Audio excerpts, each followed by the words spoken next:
अगाडि आएर हान क्या भाइ, पछाडि आएर नहान। तिमीहरूको हामीले केही पनि बिगार्दिएको छैन, तिमीहरूको हामीले केही पनि खाइदिएको छैन हैन। तिमीहरू जस्तो एक्लो भएर ट्यापे भएर हिँड्ने होइन क्या मेरो बुढो भनेको, बुझ्यो नि। फ्यामिली भएको मान्छे हो क्या, बच्चा छ क्या, बच्चाको लागि भविष्य सोचेर हिँड्ने मान्छे हो क्या मेरो बुढो। तपाईको नाम के हो दाइ? मेरो नाम मिस्टर हिस्ट्री। ए त्यो डट टेम्पलमा कुटे खानेवाला?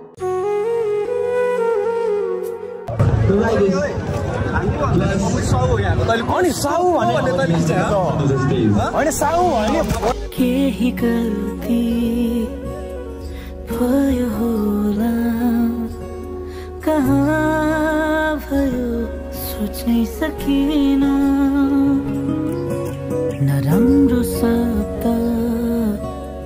बोले होला, यो ओठलाई रोक्नै सकिन। अब जाने नै त हौ तिमी। हामी स्टप गरेको छौँ यो रेन्टको कारणले गर्दाखेरि। यो वेट रेस चाहिँ गर्न सकिँदैन हामीले होइन। र भोलि सी यू टुमोरो गाइज। ल थ्याङ्क यू सो मच। बधाई हो, बधाई हो, ल बधाई हो। फेरि हान्दिएर त्यत्तिकै म नकिए यत्तिकै हिँडिरहेको थिएँ, आएर हान्दिएर के हो यार। म झन् सबैजनासँग मिलेर हिँडौँ, मिलेर गरौँ भनेर म झन्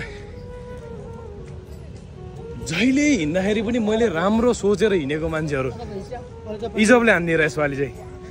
पहिला सेट मैले नके यिनीहरूलाई मैले कति राम्रो भन्ने सोचेर फेरि आएर हान्दिएर एकजनाले मात्र हानेको होइन क्या, 4-5 सबैजनाले हान्यो। यिनीहरू सबैजनाले हान्यो। सुरुमा इजबले चार्ज गर्यो, अनि त्यसपछि अनि मनिष गुरुङ आयो, अनि त्यहाँबाट अनि अर्को त्यो केटाहरू सबजना आयो।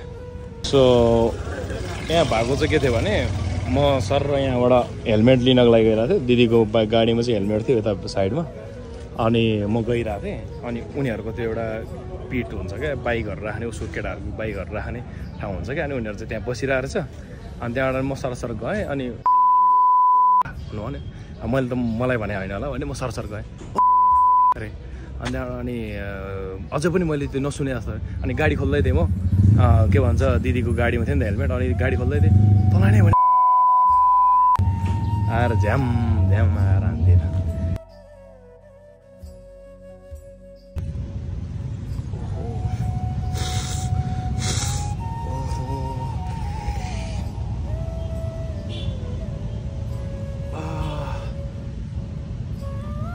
गाह्रो हो सेट। आया बाइक चलाउन सक्दिनँ कि हो यार, आँखादेखि छोड्यो।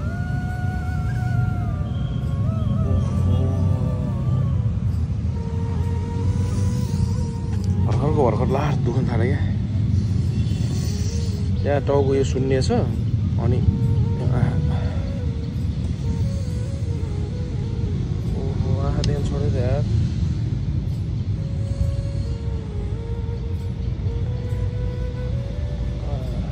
नाकबाट मुखबाट डेन्जर रगत त। ल त्यही हो, अब म चाहिँ पहिला उपचार गर्नु भन्ने कुरा हो। म यहाँ बिएन हस्पिटल जान्छु, उपचार गरेर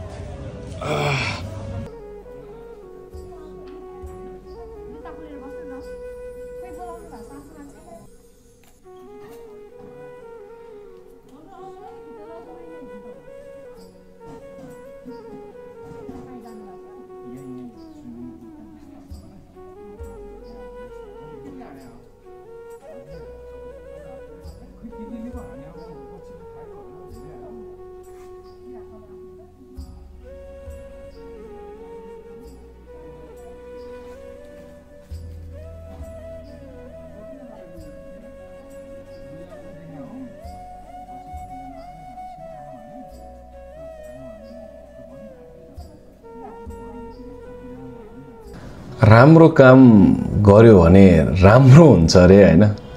तर मैले राम्रो सोचेर हिँडेको, तर आज यस्तो हालत भयो क्या। सिधै पुलिस चौकी जान्छौँ, अनि यो दर्ता लिने कि नलिने भनेर सोध्छौँ।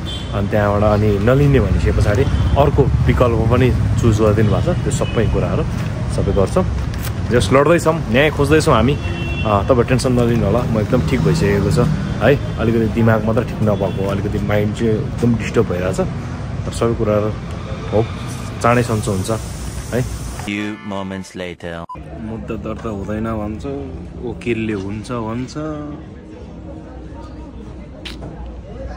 यहाँ फेरि हुँदैन भन्छ के गर्ने दर्रो थर्काइयो यस्तो थर्काइयो अब खै किन होला कस्तो होला मैले केही बुझेन है साथीहरू प्रहरी मेरो साथी भन्थ्यो प्रहरी मेरो को हो यार हुँदैन मात्र भन्छ अनि वकिलसँग कुरा गर्नु भन्दा नि मान्दैन वकिलले चाहिँ के भनेको थियो भने उनीहरूले लिएन भने मलाई भन्नुभएको थियो मान्दै मानेन अब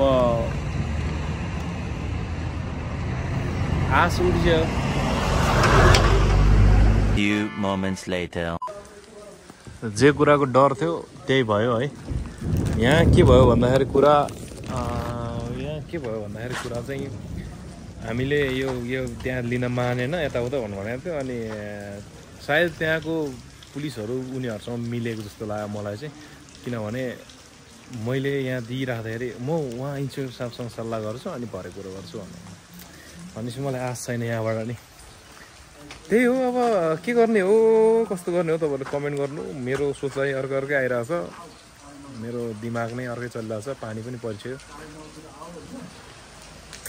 A few moments later. कुद्या मात्रै छु यी झोला बोकेर झोलामा के छ भन्दाखेरि अब एउटा रुमाल छ अनि त्यहाँबाट अनि यहाँ एउटा फाइल बनाएको छु यस्तो टाइपको अब यसमा चाहिँ तपाईँको यो चिजहरू छ यो लेखेको चिजहरू यो चिजहरू अब मैले बाँकी कुरो गरौँ ल अनि यहाँ फोटोहरू पनि छ फोटो चाहिँ यस्तो खालको छ एउटा मेरो फोटो ऊ भएको अनि अर्को पनि मेरो फोटो अनि त्यहाँबाट अनि अर्को यो इजबको फोटो के नाम लिएर बोलाउन है कुकुरको फोटो है कुकुरको फोटो अनि यो अर्को कुकुरको फोटो है दुईटा कुकुरको फोटो अनि दुईटा मेरो फोटो राखिरहेको छु यो वकिल साहबले भन्नुभएको थियो वकिल साहबले के भन्नुभएको थियो भन्दाखेरि अब अहिले म कुरा गराउन आज के भयो कस्तो भयो उहाँले के भन्नुभयो सिधै यो जाहेर लेख्ने अनि पुलिस थाना जाने दिने उनीहरूले दर्ता गर्छ 24 घण्टाभित्रमा मान्छे थुन्छ भन्नुभयो